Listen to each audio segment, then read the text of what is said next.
In the February 2019 edition of What's New Massachusetts, get a sneak peek of the Boston Science Fiction Film Festival celebrating 44 years at the Somerville Theatre from February 8th to the 18th. We will chat with Roxie, Zwicker, and Chad Cordner, co-directors of the haunting short film Woodland Alchemy. Zwicker and Cordner will unleash a witch's love spell at the Boston Sci-Fi Film Festival on Wednesday, February 13th. Also, we will announce the new location of the roving paranormal convention, MASS ParaCon, slotted for September 2019. What's new, Massachusetts? Here are your co-hosts Sam Baltrusis and Cassie Kreitman. And welcome to the February edition of What's New, Massachusetts. My name is Sam Baltrusis. I'm an author and journalist. Joining me is my lovely new co-host, Cassie Kreitman. Hey Sam, how are you? So Cassie, new year, new co-host. Among other things, yeah. So any New Year's resolutions?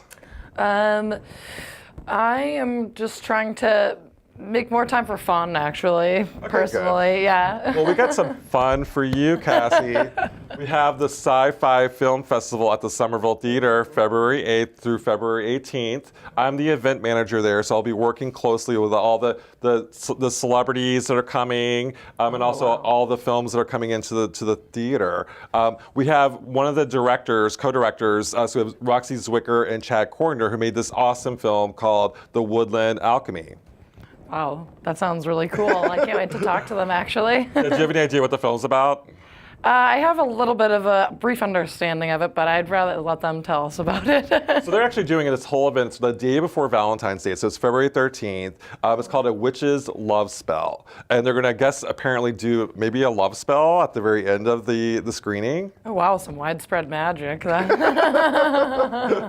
I'm really excited about that. I'm excited to actually talk to Roxie in person because I've been on her radio show before. She writes ghost books like I do. So no way. She's kind of, actually, she's led the way. She's the one that kind of started writing about ghosts in this region, and it's focused primarily on Maine, but she's originally from Boston, so it's kind of cool to touch base and get to know her on the show. Oh, great. It's more local talent, of course. This area never seems to disappoint. Absolutely. So we're going to actually run the trailer for the Sci-Fi Film Festival. Let's check it out.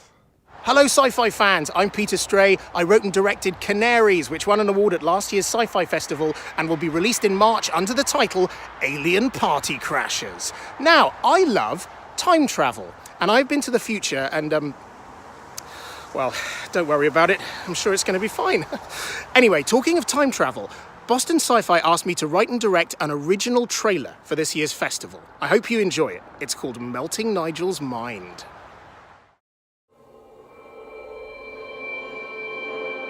What you are about to see will blow your mind. And forward like a monkey grabbing for a branch. Yes! Jog, jog, jog, jog, jog. Diamond! Jog, jog, jog, jog, jog. Diamond!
And welcome back to What's New Massachusetts. Joining me is Roxie Zwicker. Hey, Sam. How are you? I'm well. How are you? Doing really well. Nice to meet you in person. Finally. I know, right? It's about time. I know. Well, I've been on one of your radio shows before, Yes. and I have read your books. I'm a huge fan of your books. So tell me about, how did you get involved with the whole, ghost writing profession?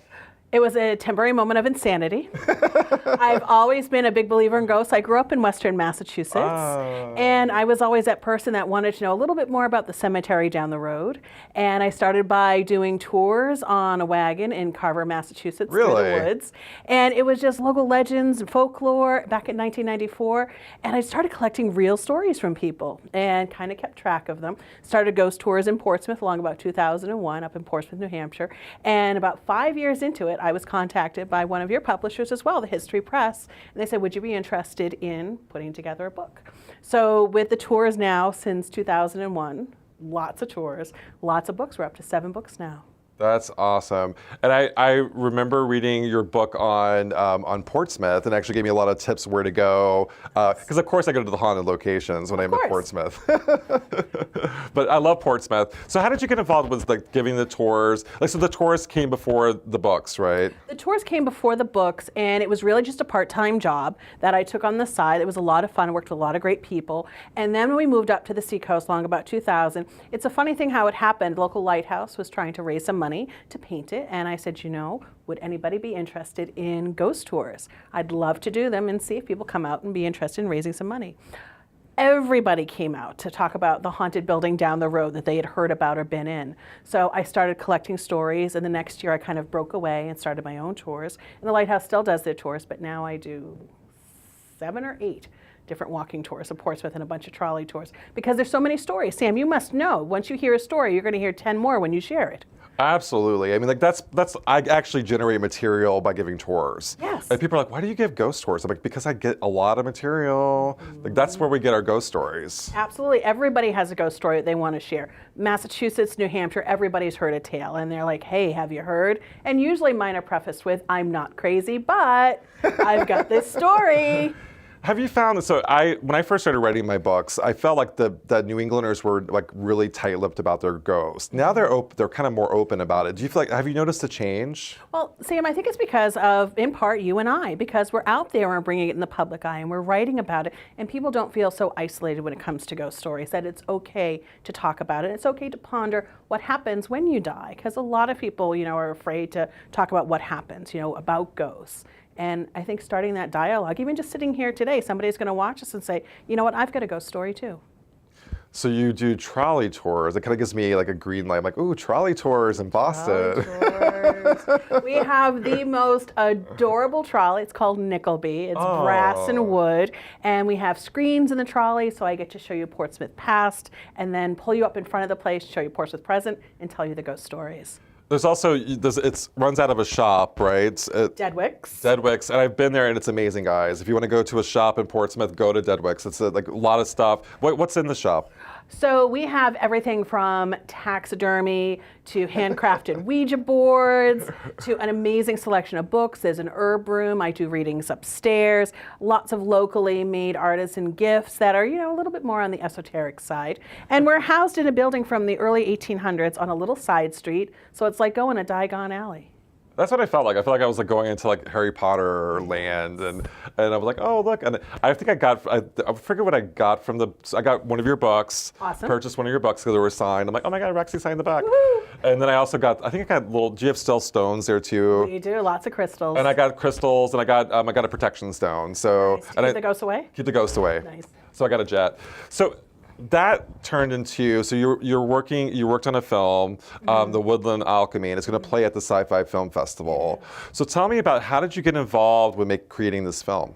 So it was truly alchemy. A friend of mine who had just gotten a new camera, who I actually work with at PPM TV, which is our local cable access, said, so do you want to get some of your witchy friends and go out into the woods with my camera, and maybe I'll just film you guys doing ritual?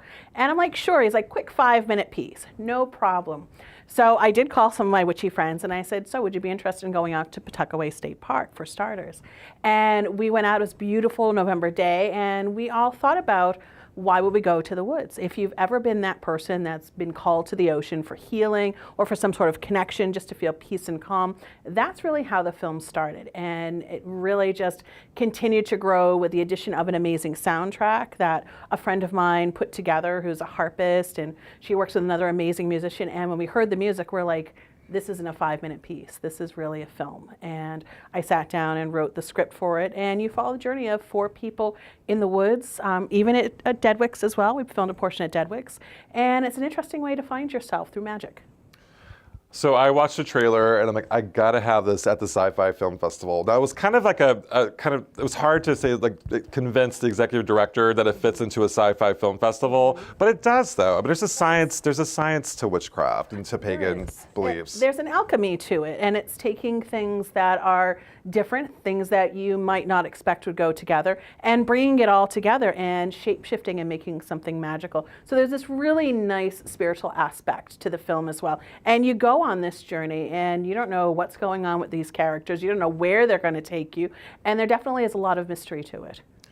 So if you want to get a sneak peek of the movie, we're gonna actually run a trailer of the Woodland Alchemy, but they're going to air the actual movie and the whole performance, and Cassie's going to talk about that with Chad at the Sci-Fi Film Festival on February 13th from 5 to 7 p.m. Let's check out the trailer.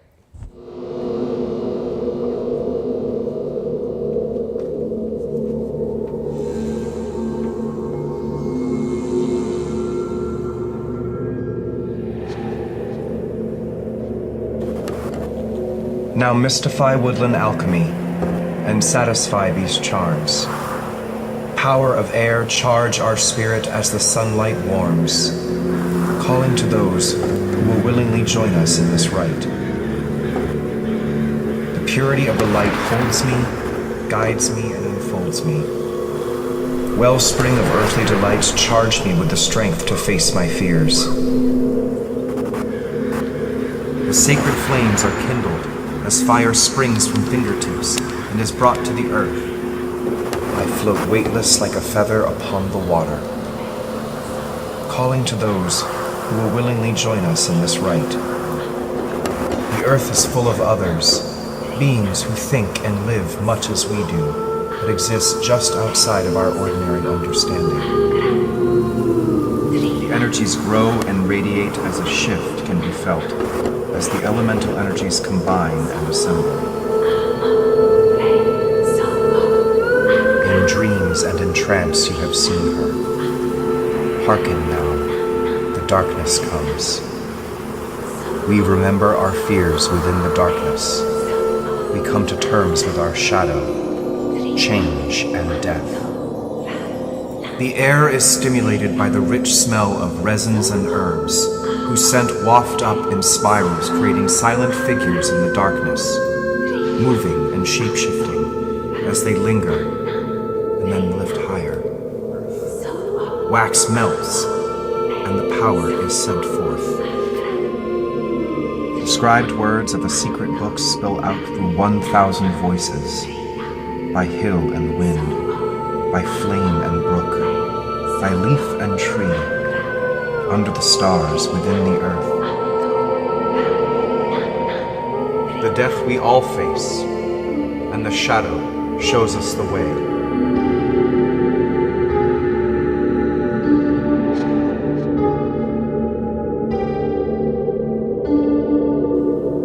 A deep breath as time stops, and all is well.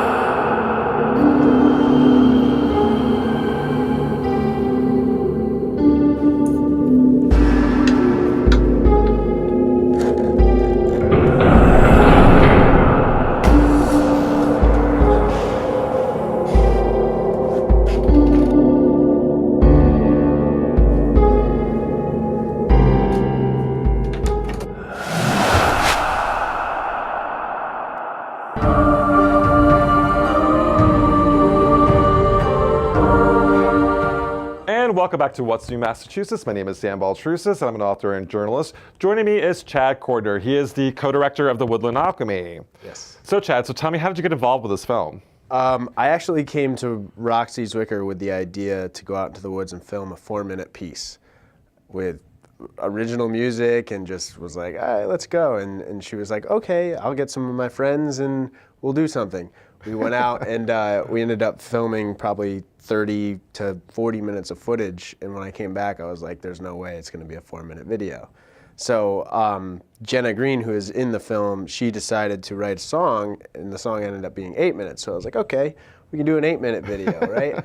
So we end up going, or I end up starting to put the actual film together and realized that about one of the pieces, individual pieces, was about 8 minutes long. So there was no way that one song could actually tell the whole story, I guess. So she ended up creating 3 more scores to the song, 8-minute long scores for the whole film. So there's 3 of them. So it's basically like a extended music video, but Yeah. I know it's more than that. Yeah. No, it is it's music video-ish. But when you watch a music video, you can see a story when you watch the music video. Now, what is Woodland Alchemy? Like, we got a little bit when Roxie was kind of explaining it, but what is it from your perspective? Mine, it's more about working through your shadows, dealing with hard times and what your hard times are, right? And overpowering them, but also embracing them and working with them, and then making it better, I guess. That's what when I got from the film, even from the trailer, it's like facing your darkest fears, going into the darkness and it coming out a different person, sort of like a journey of self-discovery. Yeah, it's very much like that. I mean, with all 3 of them, they all deal with their own demons, if you will. Yeah. And they, it's seen, but it's not. There's not a lot of dialogue in the film, so it's shown more. It's like a music video with narration. Now, when I first watched, I kind of got the idea that it was a Wiccan film, but it's not, though. It's more pagan. Yeah, it's more pagan. All the witches, which I'm not pagan, I'm agnostic, and I didn't know that there were different types of witches. Right. And different religious standpoints, I guess. So that was very educational for me to know that they are all pagan, not Wiccan. So. Yeah, so that's one of the things that, for example, the Sci-Fi Film Festival, which is, are you going to be at the festival? Yeah, I will be. Okay, great. So it's labeled a witch's love spell, but the thing is, we're not all witches, so it doesn't really apply to all of us. Yeah, so. That's true. So it's like a pagan love spell, or yeah, it's more attractive when you say witches, though. Well, I work in Salem and write books in Salem, so of course they put witch in a title, people love it. Yep. But so anything else? Now that you've done this, did you have the bug? Like, do you want to do more? I do. I want to continue the Woodland Alchemy, more of like a series, a production series of just everything that involves that stuff. I don't think there's enough witch material that is true. There's a lot of it's all going down one route where it's like the typical Salem creepy witch. Like my turf, yeah. Yeah, and there's not enough of the other way where it's more spiritual aspect of it, and I don't think a lot of people know about that side of it, which is super cool. Yeah, I think that having worked in Salem for many years and giving tours in Salem, one of the biggest misconceptions is sort of the witches, like the kind of the witch on brooms silhouette, and with a big nose and the green skin. That's not. I have many friends who are Wiccan, and that's not them. Yeah, exactly, and that's what as an editor, that's what I tried to do. I tried to get away from that. Unfortunately, the trailer is pretty eerie, and the film isn't as eerie as the trailer looks. It looks pretty creepy when you've seen it. Oh, I was like, is this a horror film? Yeah. I thought it was a horror film. Well, yeah. Sign me up. I was a horror film. And that's what I'm good at. So I made it a little scarier, but it's a little deceiving when you see the trailer and then you see the film. It's a really different experience when you actually see the film. And I really what is your background? What led you to doing this before? Do you have a background that would tie into this, or? Religious or? No, film? just more or did you go to film school, or? Yeah, well, I got an associate's degree at Stick in Springfield. Oh, okay. And then after that, I moved to Florida just looking for work, and then ended up finding my way up to Portsmouth and meeting Roxie and all that stuff, and that's where that's where my background is. It's independent film, and then now I run I don't run, but I'm an operations manager at PPM TV. Oh, you are? Okay. So, I been working there for 3.5 years. So guys, so this show is actually syndicated throughout the state of Massachusetts, and we're going to expand to New Hampshire. Yeah, that'd be great. I'm excited. So it's going to be What's New New England? I don't know what we're going to call it now. That'd be great. Have two news. What's New New England? Well, Chad, it was a pleasure talking to you. Looking forward to the Sci-Fi Film Festival coming up on February 13th. Guys, you got to check this out. It's the Witch's Love Spell. Now, are they actually going to do a love spell? Yeah, they're going to do Oh my gosh, that's awesome. A lot of cool stuff, actually. Okay, so there's going to be a 3-part to it. You got to check this out. You got to go to the Sci-Fi Film Festival on February 13th. And we're going to watch a clip of the Plymouth ParaCon that happened back in 2018. Let's check it out. Are you standing behind Carol? If you are, just reach out and touch her left hand. Okay, thank you. Do you like staying next to me?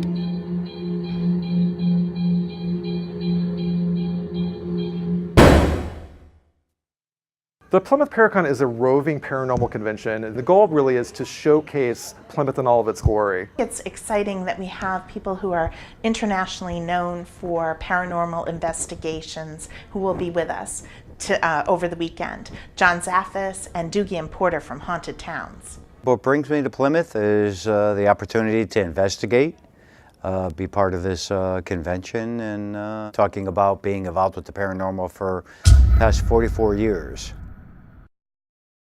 I would say that there's a lot of darkness here, and I think it has to do with 1620, with the original founding of Plymouth and all the death and destruction that happened in the area. So there's a tension here. There's definitely a Native American tension when it comes to the energy here. However, the John Carver and I we're picking up a kid spirit, so kind of a playful kid spirit, and we're also picking up sort of a woman as well. So there are happy ghosts, and I think they're happy to see all these paranormal people gathering in Plymouth to communicate with them. There are also some other things that run around sometimes up on Burial Hill that are not human. They are of the earth, called cryptids, that tend to come out and tease people a little bit every now and then. I myself have been witness to it, as have my tour groups on occasion. We've had experiences with the little creatures called pukwudgies. So they don't hurt people, they tease people, they are mischievous at best, and they just don't know right from wrong. The John Carver Inn is very haunted. The 3rd floor is reportedly the most haunted area in the hotel. The sexton of the Church of the Pilgrimage used to work maintenance here at the John Carver, and told me stories about seeing people down the hallway, and when he would approach them, they wouldn't be there any longer. There is speculation that this site was once the site of a house where medical students lived, and those medical students would grave rob up at Burial Hill, bring the cadavers down to the house, perform experiments on them, and then take them back up to bury them back up in Burial Hill. That's the legend associated with the John Carver Inn. However, I can say as someone that deals with the paranormal that this hotel is extremely haunted. I myself have had a personal experience here in town at the John Carver when I was bringing my son to a swim night for Boy Scouts, and we were going up the staircase and down the hallway towards the pool, and there was a gentleman in a suit walking in front of us. He took a right-hand turn into a dead-end hallway, and then when we got abreast of that spot, he was no longer there. We're not really sure what it is. It could be the fact that it's right next to town square. Town Square has a lot of history, including Burial Hill, which is one of the most haunted cemeteries in Massachusetts, based on my experience. And then there's also the area where King Philip, his head was put on a pike right in front of Town Square. So we're in hallowed ground when it comes to the paranormal. And tonight, after my talk, we'll be doing an investigation of room 309. Did an investigation about 3 months ago in the room. We picked up a male sailor that's residing in that room. Things that are reported, things like move mysteriously, televisions turn on and off, lights turn on and off. So we're trying to get to the root of that tonight in our investigation.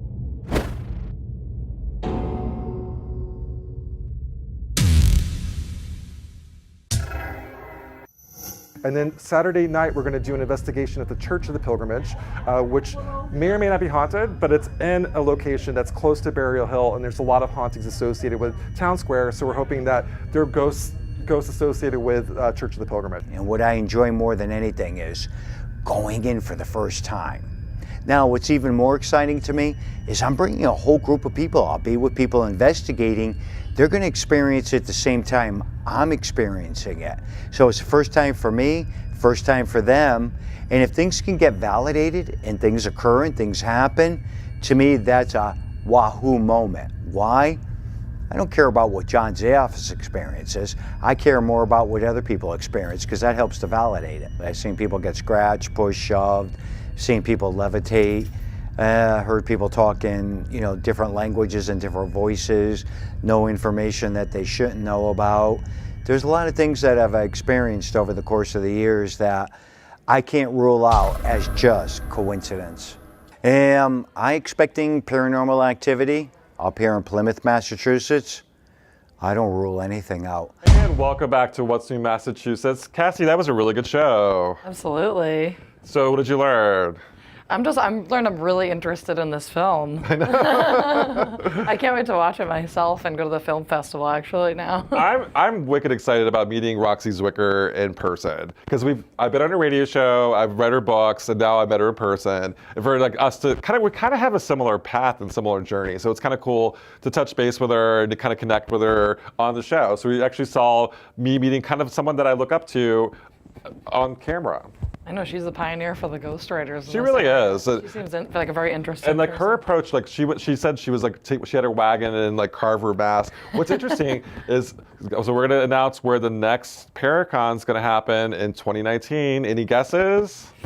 Ooh, I don't know. I have a few feelings, but not quite sure if that's okay, guys, the right one. So the roving ParaCon was in Plymouth last year. You just saw the clip on the Plymouth ParaCon. We're going to go to Lenox, Massachusetts, and the Berkshires. So that's actually that's where Roxie is originally from. So she's from Carver, which is in the Berkshires, Western Mass area. Lenox has the Mount, which is the Edith Wharton's the Mount. We're going to have the Seven Hills Inn, which is this beautiful mansion, Berkshire's mansion, that's right next to Edith Wharton's the Mount. We don't know where the investigation is going to be, but we have people like John Zaffis. We have people like Joni Mahan, Garrett Allen, Tim Weisberg that are going to come back. So who did you meet last year at the Plymouth ParaCon that you would like to meet again?